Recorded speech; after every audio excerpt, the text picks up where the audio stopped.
Welcome to today's afternoon keynote address. I am Dr. Trill Paullin, a molecular biologist and the founder of Free to Feed.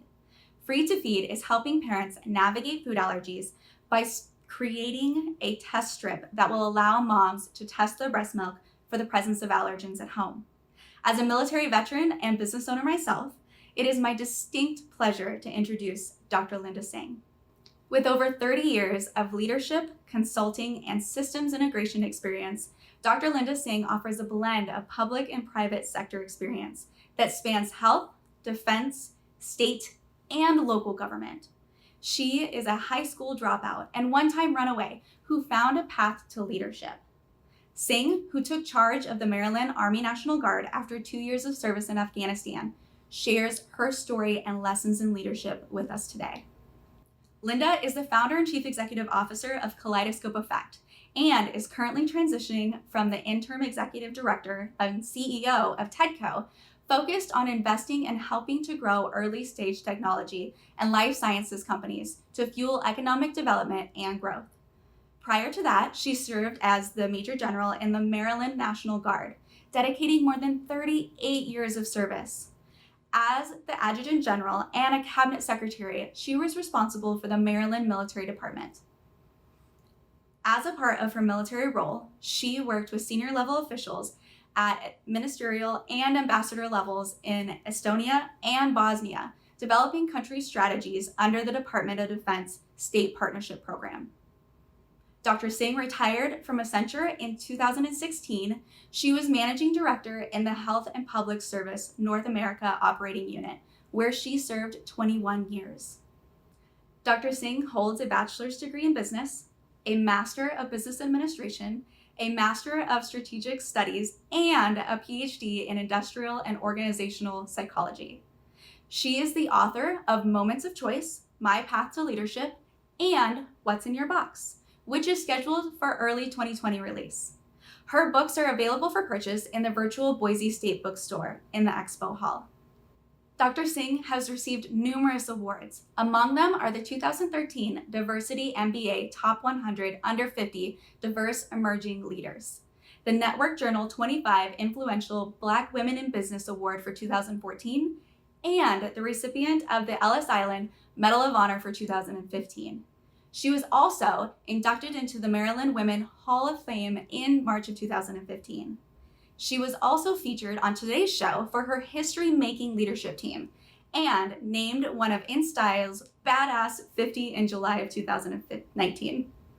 Without further delay, I would like to introduce Dr. Linda Singh as she shares her empowering story with us today. This address was pre-recorded, but we encourage you to type questions into the chat to be presented to Dr. Singh live at the end of her presentation. Not all questions will be addressed, but will be meaningfully put forward in consideration of our time constraints. Dr. Singh. Good afternoon. I want to say thank you so much to Trill. Most of you may not know, but Trill and I have really similar backgrounds, at least to a point. Even though we grew up in different places, and we entered service in different locations.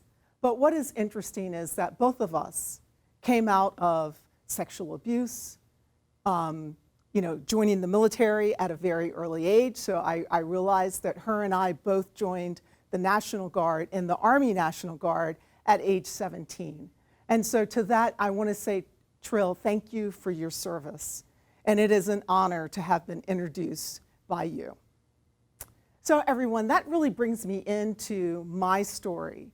And one of the things that I think you will find to be intriguing is how did someone go from a 17-year-old high school dropout to becoming a major general and a senior executive in a large consulting corporation? I would have to say that that doesn't happen necessarily by chance. It actually happens with a lot of hard work. And all of it is designed in and around the choices that we make. And when I think just of my story alone, coming from a very rural area, being a high school basketball player, I really wanted to go to college right off the bat. And the first thing that I really started thinking about was, how am I going to make this happen now that I am having to leave my home? What am I going to do that's going to allow me to get back on track? And unfortunately, those answers don't come to you right away. Sometimes you have to go through the trials and the tribulations. And so at age 17, I found myself having been homeless for almost a year, living in different locations, what I call couch surfing, and what I think has been termed now as couch surfing. Coming out of what was sexual abuse, verbal abuse in many cases, and saying, how did I get here? So how does a 16-year-old, I was 16 at the time that all of this occurred, how do I get a job? How do I take care of myself? I found out that I really needed to quit high school, because if I was going to work and to try and make a living, there was no way that I could do both at once. So I made some decisions. So whether they're right or wrong, those decisions actually led me to other opportunities. Because one day I found myself working in the mall, in Francis Scott Key Mall in Frederick, Maryland. And I met a recruiter. And just like Trill met a recruiter at age 17, I met a National Guard recruiter at age 17. Now, the unique story about this meeting was this individual had only been a recruiter for about 3 months. And he was only recruiting out of Frederick County in the mall for about a month. Now, I didn't find that out in my early times. I actually found that out almost 20-some years later, and we'll kind of go back to that story. But what is really amazing is that that individual seen me, African-American female, in 1981, and said, "We want you in the National Guard." That wasn't too long after women were really not even allowed to serve in an integrated military. So think about the timing. And so for me, that was an opportunity to be able to get out of the situation that I was in. So when he told me that he could help me get an education, that they could put me in a training program, and they were going to pay me, that sounded like a very good option. And so many years later, here I find myself being in the National Guard. I moved out of Maryland, ended up getting married while I was on training, while I was at training for the National Guard, and having my first daughter. So now that just adds to the overall story, because here I am as a 17-year-old going on 18, now getting ready to have a kid, hadn't been in the military all that long, and I married another military person. And if you're listening to me out there, don't do that, right? If you go away to basic training and your advanced training, don't marry the first service member that you meet, because it may not work out. For some of you it might, but for me it did not. But I did get the better end of the deal, and that was my daughter. And then if you go many years later, I ended up being able to get my high school diploma. It took me 10 years to get my undergraduate degree. Now, education was extremely important to me, and the one thing I will tell you that my mom did for me that was so important is that she drilled into me that I needed to have an education, even though once I left home, I'm not real sure she was really thinking about what Linda was doing. And so it took me 10 years to be able to get my undergraduate degree. That made a significant difference in my life, because a couple of things when I was going through that process happened. So there again, choices. I decided that I wanted to go to officer candidate school. I enrolled in the officer candidate program for the Maryland National Guard in 1991. That was 10 years. And actually it was earlier than that, because I got my commission in 1991. So if you think about that, I stayed enlisted for almost 11 years and made the choice to become an officer. I graduated at the top of the class. I was the first female ever to get distinguished graduate. I walked away with the top 3 awards of my class. Had no idea that I was going to get those awards because my goal was to have my head down and to work really hard. Now, going away for officer basic course, I became an ordnance officer. That allowed me to be able to come out of that program and get a job with a defense contractor doing systems integration. You talk about chances, and you talk about opportunities. And if you don't take anything else away from the story today, the biggest thing that you need to think about is, what are you going to do when that opportunity presents itself? Are you going to step out there and make yourself a little vulnerable? Or are you going to run the other direction? And I know that people ask me, so how did you become a major general? And I think about it and I say there were a lot of opportunities that presented themselves. Not all of them were good. But they all gave me something different in my toolkit, something different in my bag. And so going from working with a defense contractor, then finally getting my undergraduate degree completed, I was able to get a job.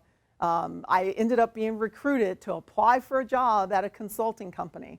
And I was considering going to work for another defense contractor, but when I realized that stepping into the consulting world was not something that was known to me, it was actually a little exciting. And then, all of my friends that work with me, they were just like, consulting work is horrible. And I'm like, well, I think I'm going to take a chance. So when they were telling me that it was really tough and that I was not going to like it, that gave me the opportunity to say, well, I'm going to prove you wrong. And so I decided to join at that time, which was Andrus Consulting, which ended up being Accenture.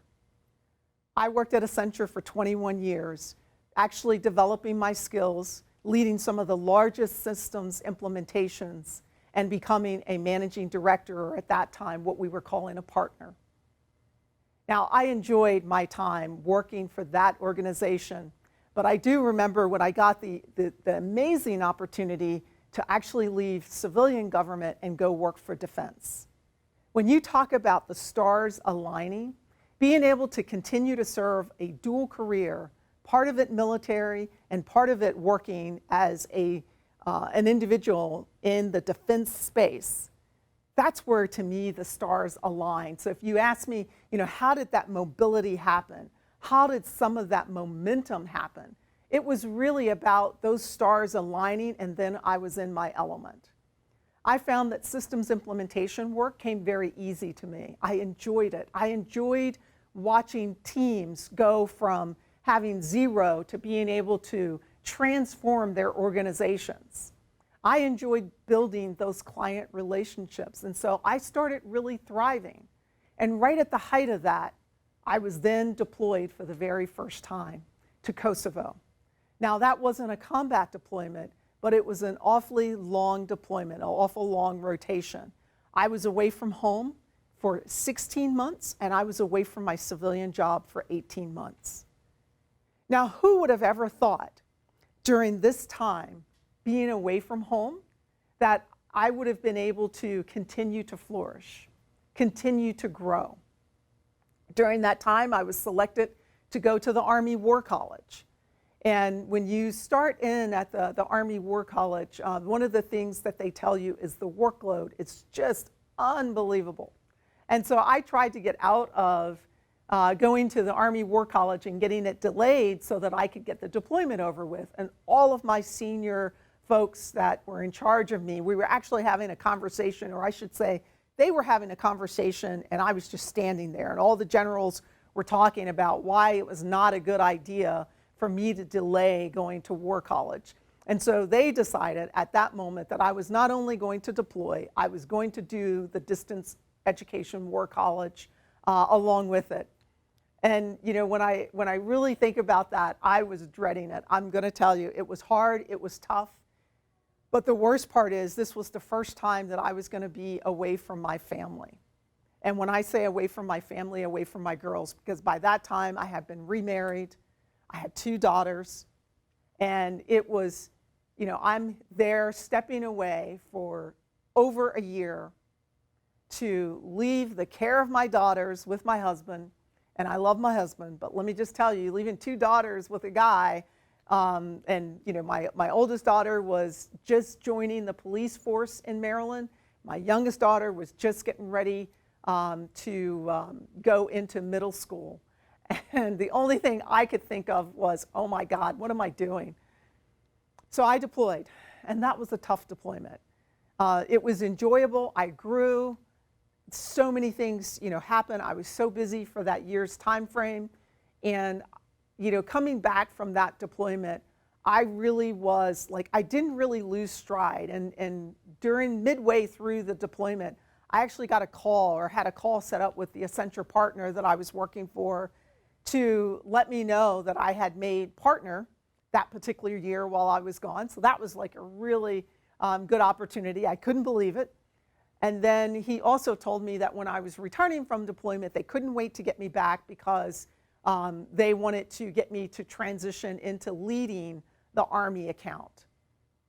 Now, you talk about the stars aligning. My career was booming. I was loving everything that I was doing.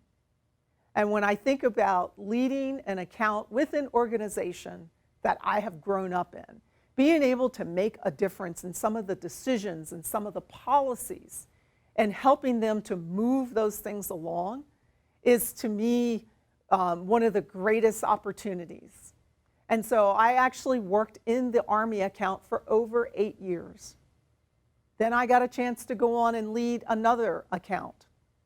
And that is when, just a few years later, I found myself getting deployed again. Now, through this time, I actually, about 2 years before the deployment, that second deployment hit, I was asked to actually submit an application to become part of the International Women's Forum. And I was selected, and so I was in that program for almost 2 years. And I am an alumni, and I'm now a member of IWF. And what just makes me so proud about that particular program is I got a chance to be with 25 other women from all over the world in similar places. We're all, going at the height of our career, and we are still friends to this day. There's a few that have dropped out of the group, but for the most part, we're all still friends. And we had a call about a month ago where we were just talking about where each of us were in our careers and what was going on in our life and how could we help one another. So I will tell you that if you ever get the opportunity to do one of those programs, you should do it, because not only did I create lasting friendships, but these are business relationships where I've been able to run into some of these ladies at conferences and events, and where we can, really sit down and say, okay, what can we do to help our careers? What can we do to maybe, give each other a lift?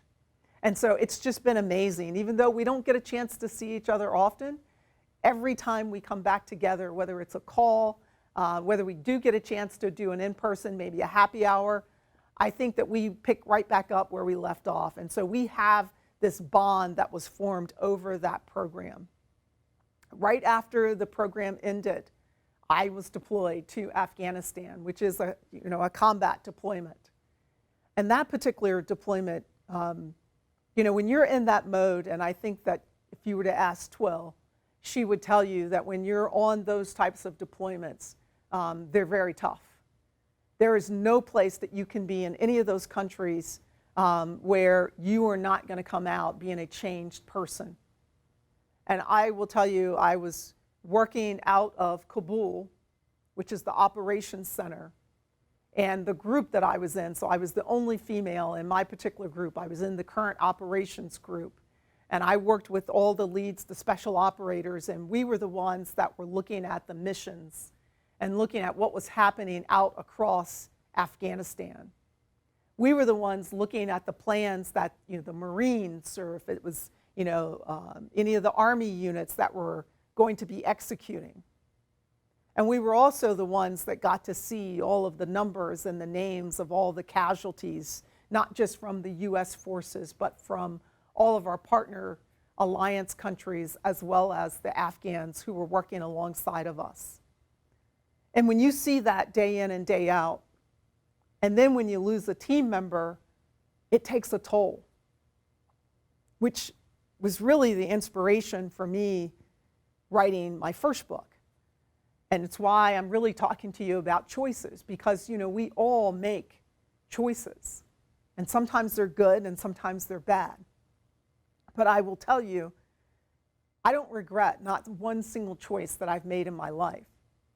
I don't even regret having been homeless, because what it has done, it has given me a framework to be able to use and leverage in my professional life that I don't think I could have if I had not gone through those things.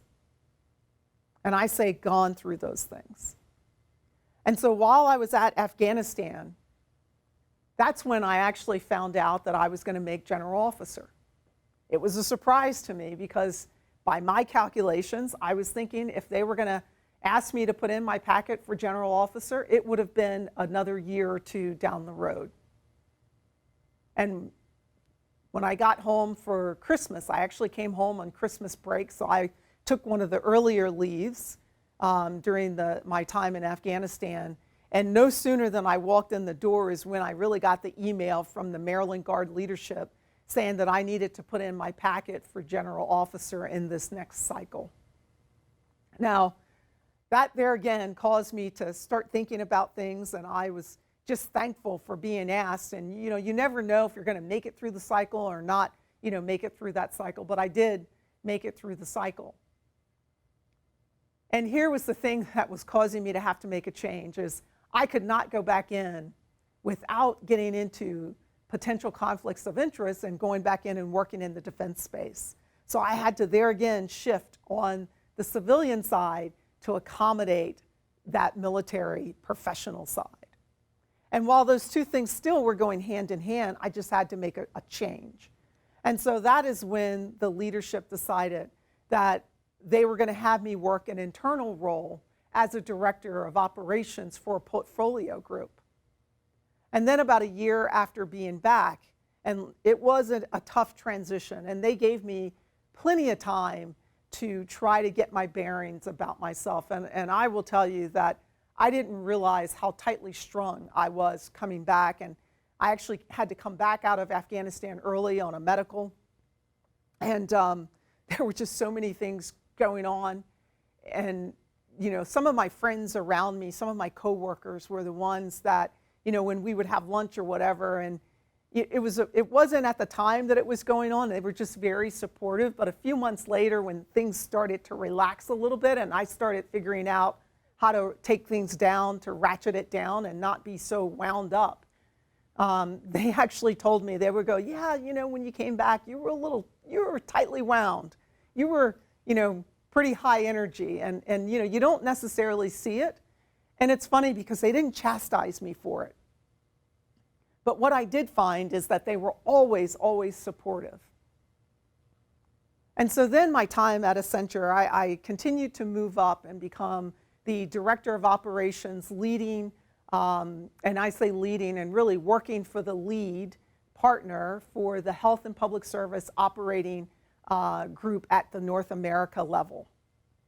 And working for that partner within the portfolio, we had state and local, we had health, we had defense, and we had state and local. And that was a $3.6 billion account at the time. And so can you imagine managing the financials? And so my partner at the time, what he told me was, he goes, he says, you and I are now tied at the hip. He says, because if I don't do well, you don't do well. And if you don't do well, I don't do well. So therefore, we have a vested interest. And I'm like, I got it. I got it. And so I really enjoyed working that job. But then another opportunity came up. And that particular opportunity was something that was a huge turning point. It was not just a turning point in my career, because I was already a general officer. I was already working at very senior levels. But this was a significant shift. I've always seen myself continuing to work in the consulting space, continuing to grow at Accenture, and never thought that I would step out of that and step into really uniform for in the full-time, in that full-time realm. And so I got a chance to be considered for the Adjutant General of Maryland, leading all of the National Guard in the state of Maryland. So now let me draw you back to when I joined the National Guard. I joined the National Guard in Maryland. The Army National Guard took me off the streets at age 17. And now I'm getting the opportunity to lead the whole National Guard, to be the Adjutant General, to give back to an organization. So I ask you, what choice would you make? So I put my professional career on the civilian side on hold. And when Governor Hogan asked me to take the job, I knew walking out of the interview that I was going to say yes. I could just feel it. I could feel the pull. And so I stepped full pledge into that role. There's a lot that you bring with you. And when I tell you that I'm glad that I went through some of the things that I did in my life, because it made me a more compassionate leader. It folds into your feelings and in your emotions, really, and looking at your beliefs and values. And where does that come from? It makes you really question, because the deployments make you question your beliefs and values for sure. But now when you're getting a chance to lead an organization that means so much, you really need to crystallize, what do you stand for? Who do you want to be stepping into that role? I've always seen myself on the military side as the soldier's leader. And I didn't want that to change. And so stepping into that role, I really went back to my roots. And that's another reason why it made it somewhat easy to publish the book about my life story, to tell things that I had never told anyone because I was so embarrassed. But I wanted people to see me as human, not just a general. I wanted them to see me as human.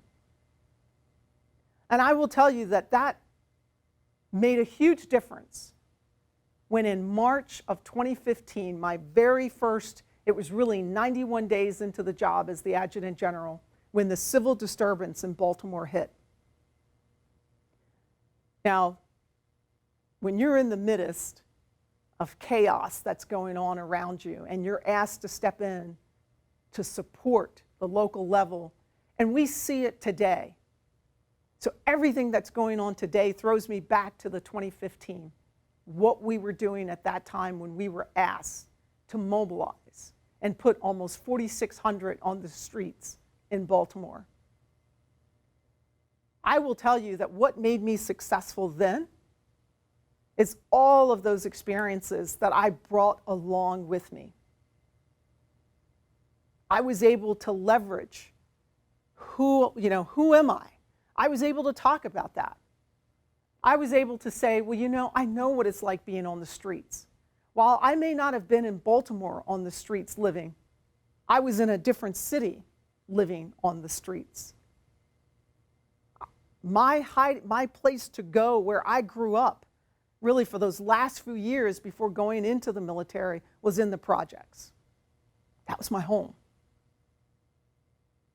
So when I look at people, I look at them from the perspective of they're me. It's just that we've made some different choices.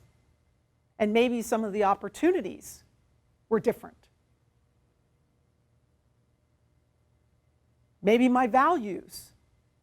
I think one of the things that I've really been able to do is to learn that I can question my beliefs and values. I can change my beliefs and values. What I grew up with, if it wasn't serving me well at a point in time. And so I made a choice to get rid of it. I made a choice to change how I was living. Because I also realized that it was all of that turbulence that I was bringing along with me that was causing me to act and to be a certain way that I didn't want to be. So this is where, I talk about often, and in my new book, I talk about aligning your beliefs and your values with your behaviors and your actions. And you need to see if that is matching up with your intentions. Because if you are not in alignment in those areas, then I will tell you, you're not going to see success. You're not going to see forward movement. Whenever I've been out of alignment in my life, I've felt like I was on a wheel, that little mouse or that little gerbil just traveling on the wheel. And so when you get into that place, you need to figure out, how do you get yourself out? Well, I will tell you, you need to challenge your beliefs and your values.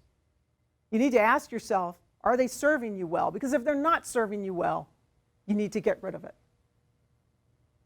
And that's what I've done in my life. And I have to continue to do that. So it's not a one-time thing. It is not a set it and forget it, right? You have to do it constantly. Because if you want to have that forward movement, that next level, if you want to level up, as I tell my team, leveling up means that you may have to change some things. When I think about all of the time as the Adjutant General and getting a chance to make a mark on an organization, towards the end of my time last year, and really it was in 2018, towards the end of 2018, we were starting to look at, I needed to start moving, some of my leaders around. I had some that were getting ready to be selected for different positions. I was really trying to look out for my team. And some of them will tell you, I probably didn't look out for them as much as they would have liked, but sometimes you have to prioritize, who are your heavy hitters? Who are you going to take a bet on? And getting them into a different role. And then I found myself that some of my folks were getting such great roles, they were leaving me a little too quickly. And then another amazing thing happened. As we were sitting one day and looking at, who was going to be, the next leader on the air side, I was able to select a young lady by the name of Brigadier General April Vogel, a C-130 pilot, right, going into an air wing. And she was, had been in that unit for a long time, but she was the first female to ever command that particular wing.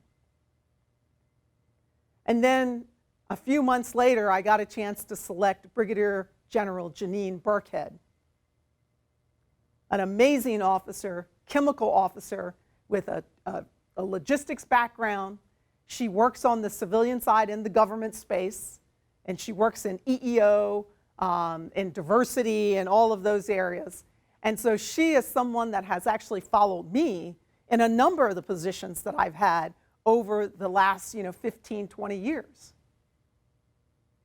So she got a chance to be the second female to command the Army National Guard behind me. But it doesn't stop there, because my Command Sergeant Major, Tom Baird, was getting ready to retire. He was at max time, and we had to select his replacement. So him and I started looking at the slate of candidates and thinking about, we've got these other positions coming open, and where are we going to really make our bets? And this is when magic happened.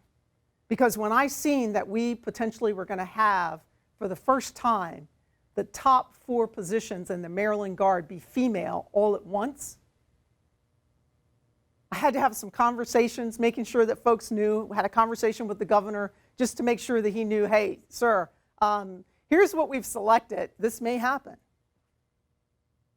And people are like, are you sure you're going to do that? And I go, but they're the best qualified. Like, we've gone through all the numbers. They are the best qualified. So why wouldn't I select them?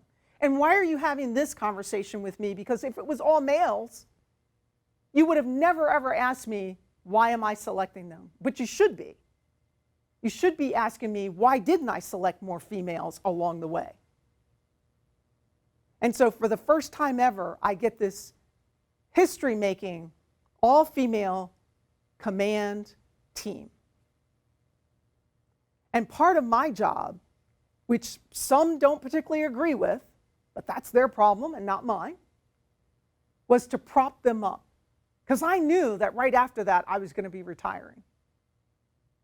So another thing I will tell you that you need to do in your career is if you get into the space, if you have a seat at the table and you can make a difference, don't be afraid to reach your hand down and to pull somebody else along with you, to pull somebody else up. I had been doing it for the guys for over 30 years. It is the first time that I've really been able to do it in a way that made a significant national impact. And that to me is a win-win for all. And so when you start thinking about your beliefs and your values, you start thinking about your behaviors and your actions. And is it in line with your intentions? That to me, when I got the opportunity to do it, was being very intentional.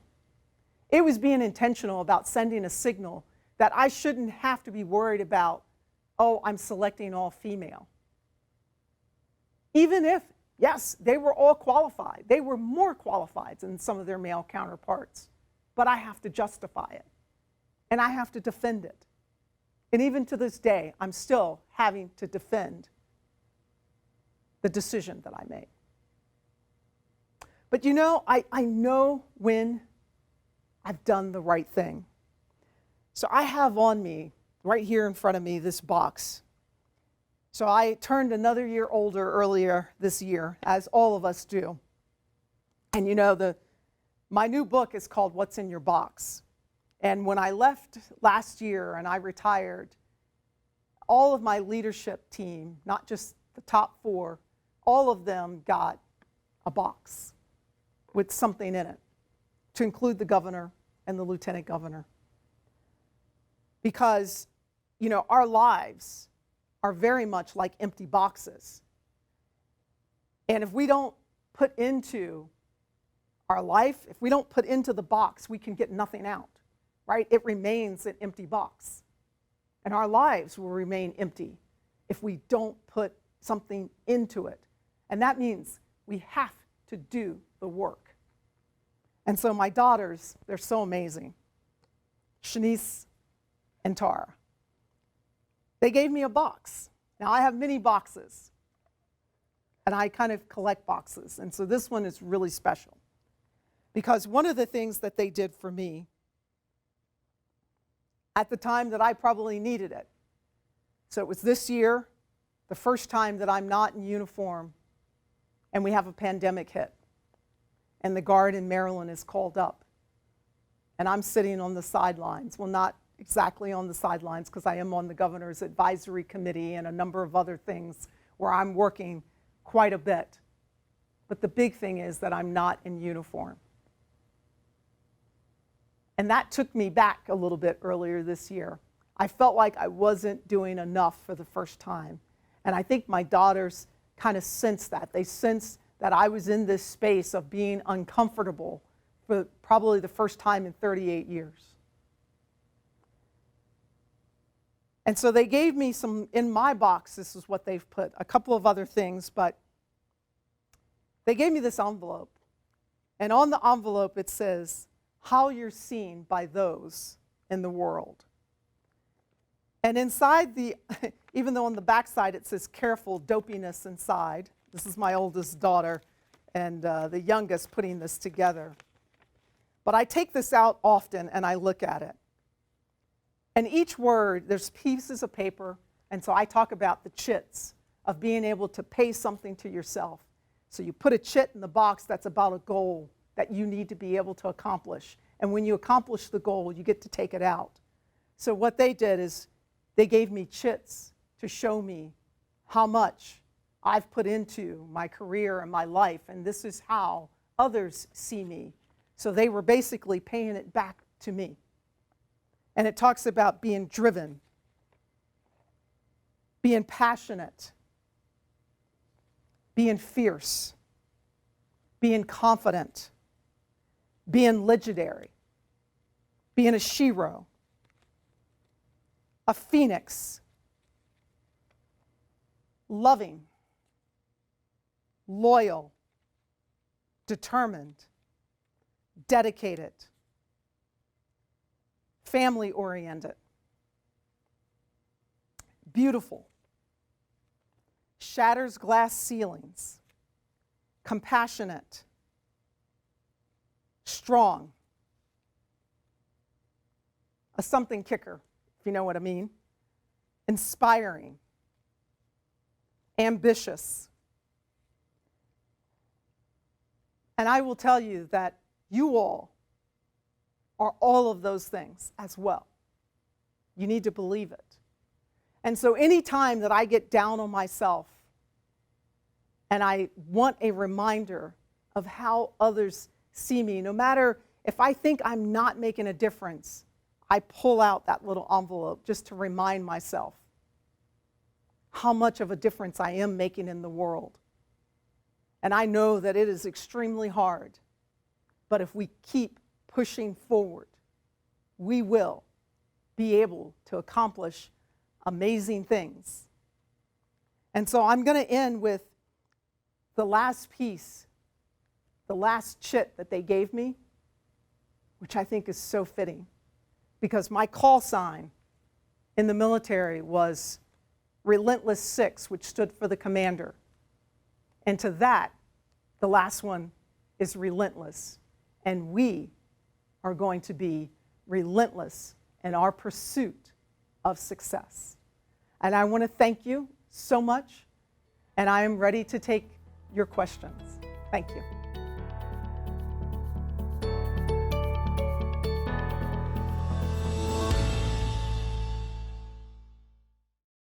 All right, hello everybody. My name is Dr. Trill Paullin. I'm excited to talk to you again and to answer the really amazing questions that we've gotten from you to Dr. Linda Singh. So Dr. Singh, I'm super excited. The first question that we got is, over the several years that you talked about and you really dug into that in your story, in your journey, you've had a lot of time and experiences from which to really collect a lot of tools for your toolbox. Thinking about the attributes that you read off, the tools that you've developed in your toolkit, which ones do you think have best served you in your pursuit of success, and why would you pick those ones?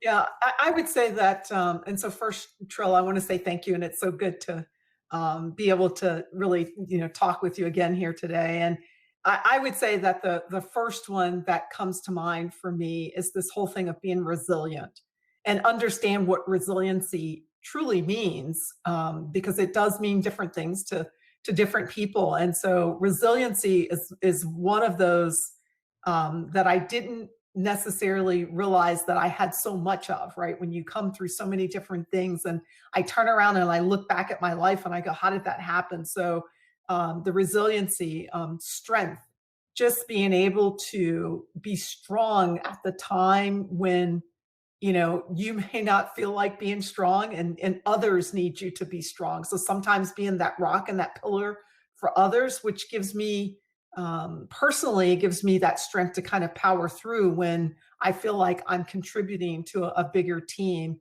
And then, the other thing that I've learned about myself over the years is that I like being in this mode of, I hate to say crisis, right? Where everything is going on, but I love being busy. And when things are just really crazy is when I'm more settled and I'm thinking very clearly. My head is very clear. And that's usually when others are not so clear. I love that. I love that. And I agree 100%. I think that some of us really can thrive in that type of environment for sure. I'd love to have you talk a little bit more about an opportunity that you maybe considered passing on at one point in your journey that you did decide to push forward with that ultimately transformed your personal trajectory. So what was the reason that on both sides of the do I or don't I, and that internal debate?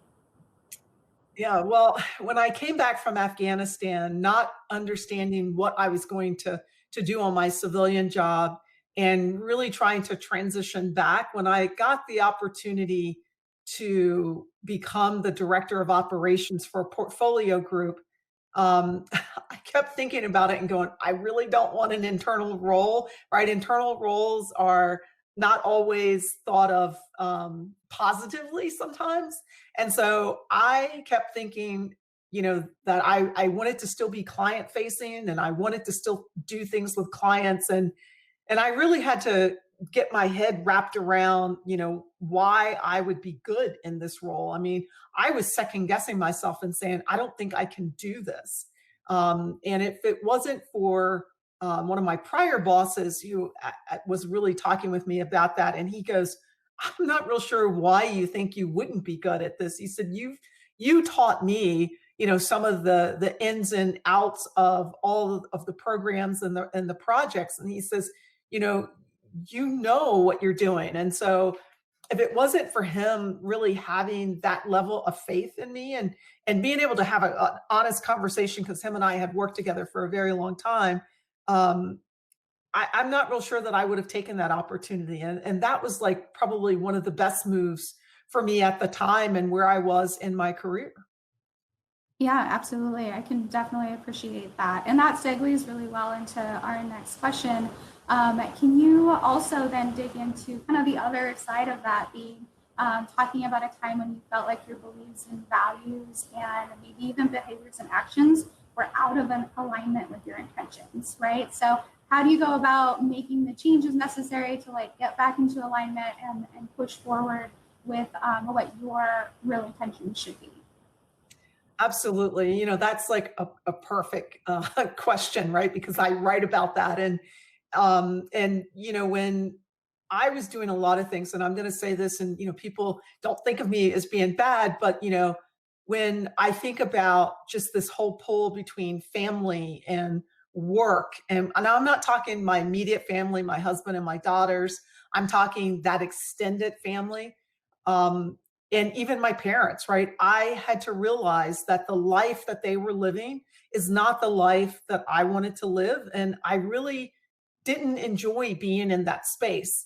And so I love them, but I just couldn't be with them. And so understanding that, what I wanted for myself and my family was completely different.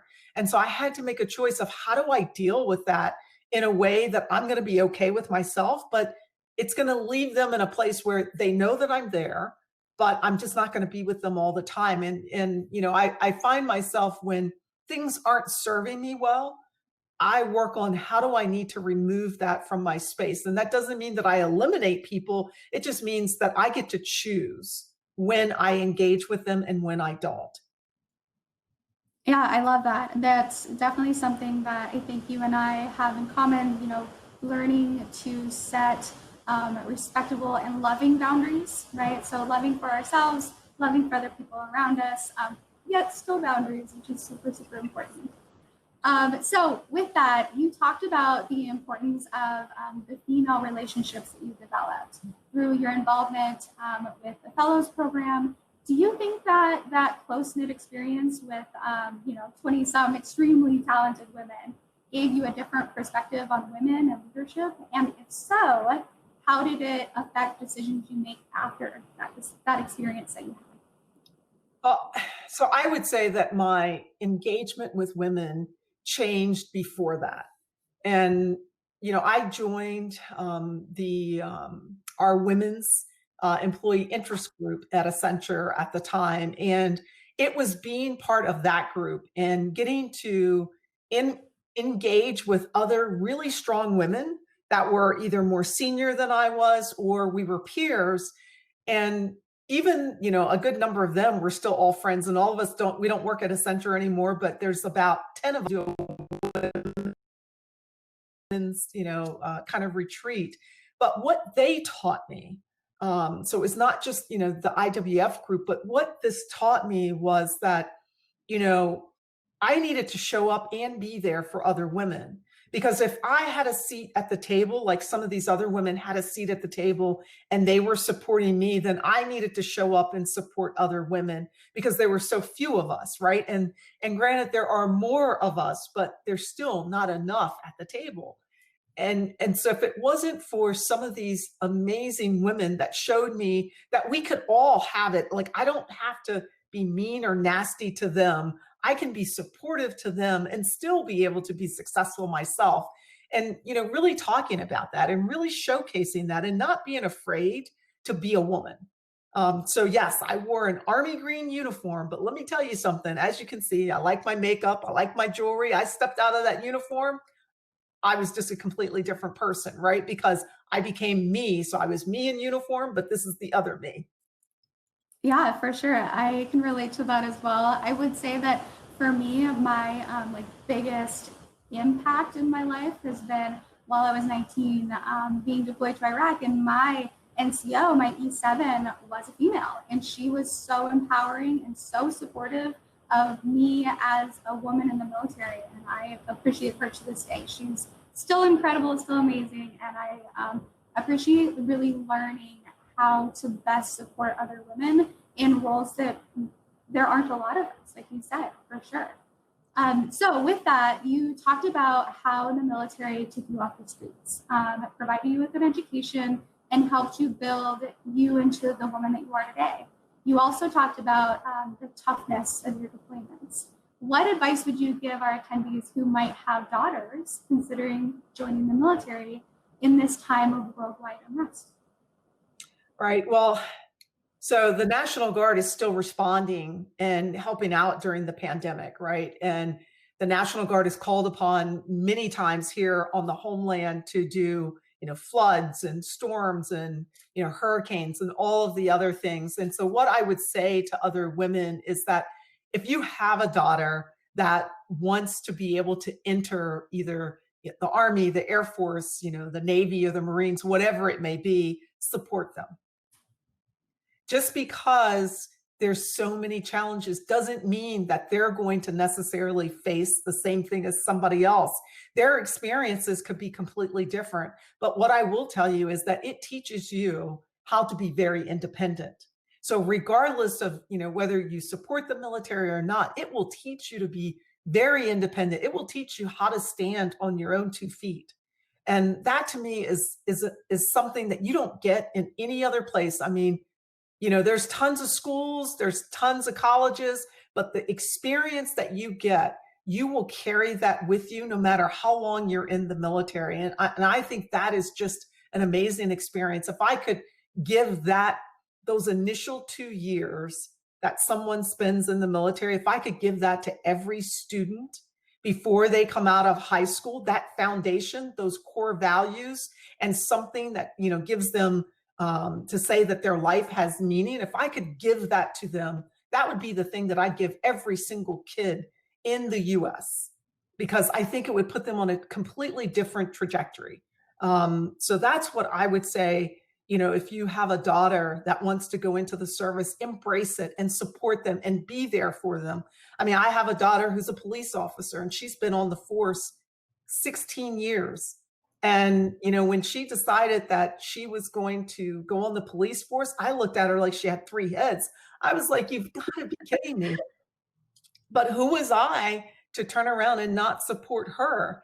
And, she has been working in investigations, and she's an amazing, she is so good, but she's also helping to shape some of the discussions in and around the challenges that we're having. So I have to be there and be supportive for even her. So I would say support them. Yeah, I would double down on that as a mom of 2 little girls, and also, still serving in the military myself, my 16th year. My oldest recently came to me with my dog tags. He said, "Mommy, someday I'm going to have my own mommy necklace just like this." And yes, sweetheart, you most definitely can earn your own mommy necklace, and I will support you 110% the whole way. Yes. So the next question is also pretty near and dear to my heart. It goes into how you handle the inevitable low, dark moments, right? So in our journeys, there are always going to be low and these kind of darker moments, which the ones that you have put you into almost like a defeat mode, right? Like defeat is inevitable. Did you reach out to a friend? Did you have like a talk with yourself? How did you push yourself over that hump and get through that valley? Yeah, so yes and yes. You have to have a support system, and that support system doesn't necessarily mean that that's your immediate family. You do need to have someone, that you're able to have that conversation with, or to share, or what I would call an accountability partner. Like right now, I have an amazing friend who I met a couple of years ago, and she's my accountability partner. Even to this day, she holds me accountable. She's like, okay, General Singh, you haven't done X, Y, and Z, right? So her and I can have that level of conversation. Sometimes it's just good to talk to yourself. And what you have to understand is that darkest moment may only be that darkest moment. When you get up the next day, it may not be the same. You may not see it the same. And so I always try to remember that, to gain some clarity by giving it time. And then, sometimes you just got to cry, right? You just got to let it out. And it's okay to let it out. But you have to take care of yourself. And, you have to find a mechanism that allows you to release. But just know that if you can find that mechanism and release, then, a day from now or a week from now, that problem or that lowest moment, it's not going to look the same. Yep, for sure. Totally agree. With that, I would say, one of my dark moments came and went in the midst of like getting ready for my deployment and going overseas. And one of the questions here from the attendees was, how did you balance your deployments while raising children? So we'd love to hear you talk a little bit about that. Well, so the two deployments were definitely different. The first one, I like bought everything that I thought my daughters were going to need in like a year, and I marked the packages and said open in month 3, open in month 6, right? Just all of the things that I felt like, I wanted to make sure that they had. My second deployment, completely different space and time, and that one was harder. Like, my first deployment, yes, it was long, but I don't think that it was as hard as the second deployment. The second deployment, because things were much more contentious, and we lost one of our guys on our deployment, and that makes you rethink why you are going off and doing this, and you may not come back, right? I mean, you never know when it is your time and you're just not going to come back. And I will tell you, is trying to make sure that I used every mode that I could to talk to my family whenever I could. I didn't always talk to them every single day, but being able to use social media and connect to them through like Messenger, or some of the other things, allowed me to be able, if they were concerned and if they knew things were going on, I'd always post something, and then they knew that I was okay, but I wasn't really talking to them. And so we try to ensure, or at least I try to ensure, that if something was really, if I felt like I just really needed to talk to my husband or talk to my girls, I made sure that I reached out. And technology can be an amazing thing. And you need to leverage the technology. But I think, there's nothing harder. I don't know that even if I was to leave today, and I've traveled a lot, traveling is completely different than just going on a deployment and you're gone. And, my youngest daughter right now is away at school. And, granted, she is older, but this is the first time that she's ever moved away from home, and she's clear across the country. So she's in Seattle, Washington, and I'm in Maryland. And she's now experiencing what it's like when you have to leave. And she's just like, Mom, now I know what it was like for you to leave us. And granted, it's not necessarily kind of the same thing, but it is the same thing, because here she is, she's gone during this pandemic, right? So, and so I think it's hard, and you have to make sure that that you can be there for your family. When my daughter, she developed anxiety during that time, and I had to try to ensure that I was there, and that anxiety has actually long term impact because she still has anxiety as a result of me going. So you really just have to try to deal with it the best way you can. And when you need to get help, you got to get help. Yep, for sure. I totally agree with that. It's been interesting. During my deployment, I didn't yet have children, but my roommate had a 2-year-old, and so walking her through the fact that like when we did get home, her son would wake up nightly screaming out for her because he was afraid she was gone again, and that's traumatic all the way around, right, for everyone. And so it's a lot to navigate for sure, and it's long lasting, right? So it's something to consider long lasting. So with the Women in Leadership Conference, right? Like one of the last questions I want to pose to you is, do you see examples of positive change for women in male-dominated fields? And maybe what were some of the hurdles that you experienced that you're potentially seeing like changes in today, or that we're making progress on now? Right. It's challenging because I actually just did a lot of stuff for the 19th Amendment here in Maryland, and which is, this is our anniversary year of 100 years, right? Being able to have the right to vote. And we've come so far, but yet we have so far to go. And what we have to remember is that things have changed. So we can't say that things have not progressed.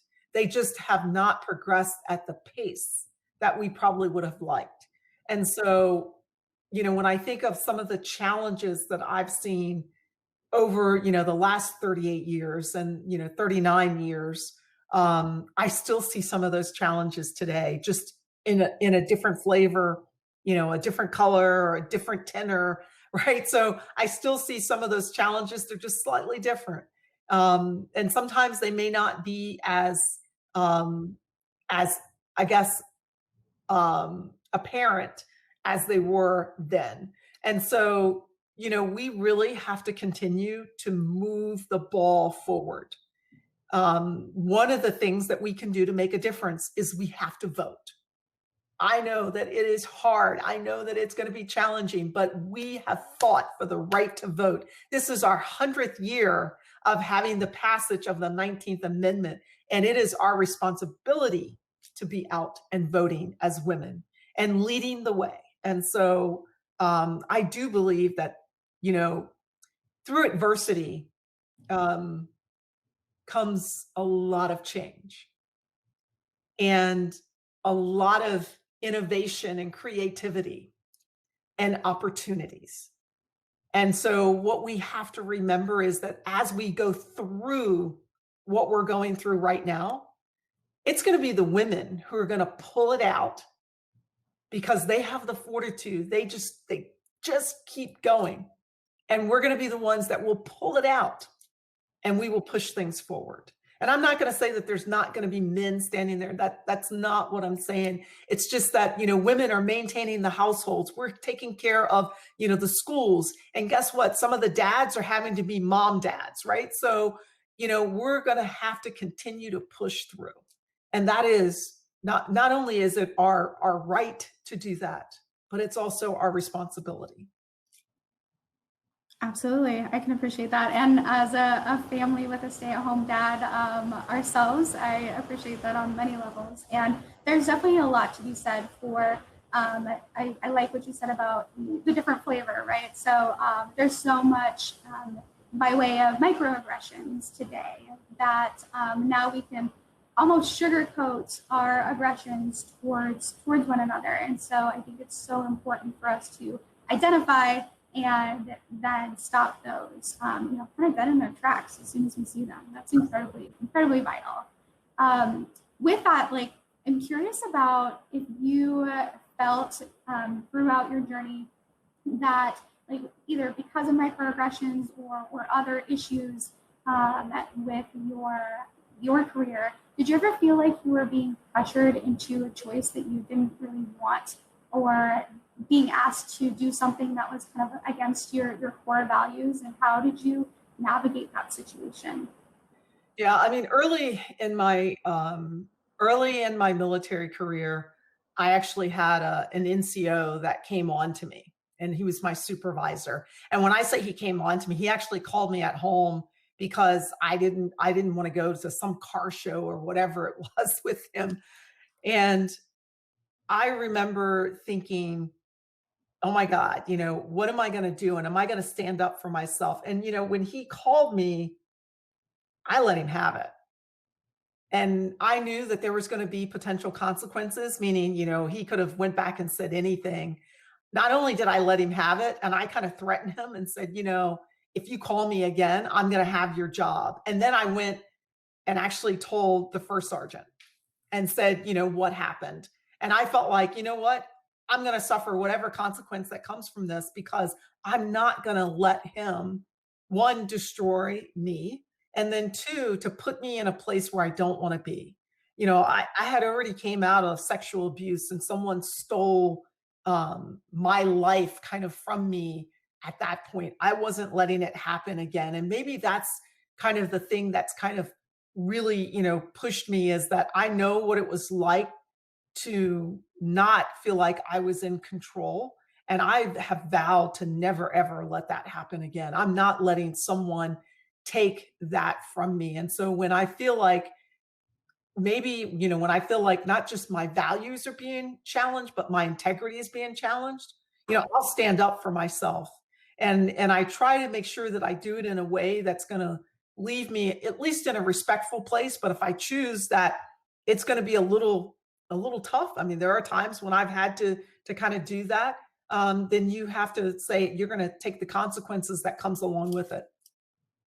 Yeah, for sure. I had a similar situation that it was actually specifically the first sergeant that I ended up needing to go above their head for inappropriate behavior. And that was hard. That was incredibly difficult. I was young, and there's not a good reputation, especially in any of the branches, but especially in the Army, for reporting things like that. And so it can be very difficult to stand up for yourself, for sure. So last quick question with that, curious as to in your career, especially early, did you ever feel lonely in the military as you first jumped in, and were there other women that you connected with, and how did you find those women? Right. So when I first joined, I wouldn't say that I felt lonely, because you become just one of the, right. You become a soldier. I hate to say one of the guys, but you become a soldier and you just kind of all blend in. But when you get more and more senior, because there are less and less, you do get lonely, because I'm going to tell you, as an adjutant general, there are very few females, and I look to my left and I look to my right, it's all guys. So who do you talk to about the normal things, right? Now there were a couple of the adjutants generals when we would do our things, like I would want to go shopping and he'd be like, oh, I'm going shopping with you. So I was like, thank you so much. I'm going to tell your wife that you're just a great guy, right? But you do get lonely, and sometimes you have to be comfortable, knowing that you may be by yourself in this space, but you have to have an outlet, right? Which means you need to have, some other folks that you can, talk to when those times just get really tough. For sure. Totally agree. Hi, Danielle. Thanks for joining us. Yes, absolutely. It's sure been a pleasure to hear from you, Linda, and Trill. Your insight and have really been so valuable for our audience. And unfortunately, we're closing up for the day, and it's just been such a wonderful closing keynote address, Dr. Singh, Trill Paullin. We appreciate your time. We appreciate everything that you've provided to us, and thanks for closing our day in such a wonderful fashion. Alrighty, thanks, ladies. Thanks. Thank you. Take care.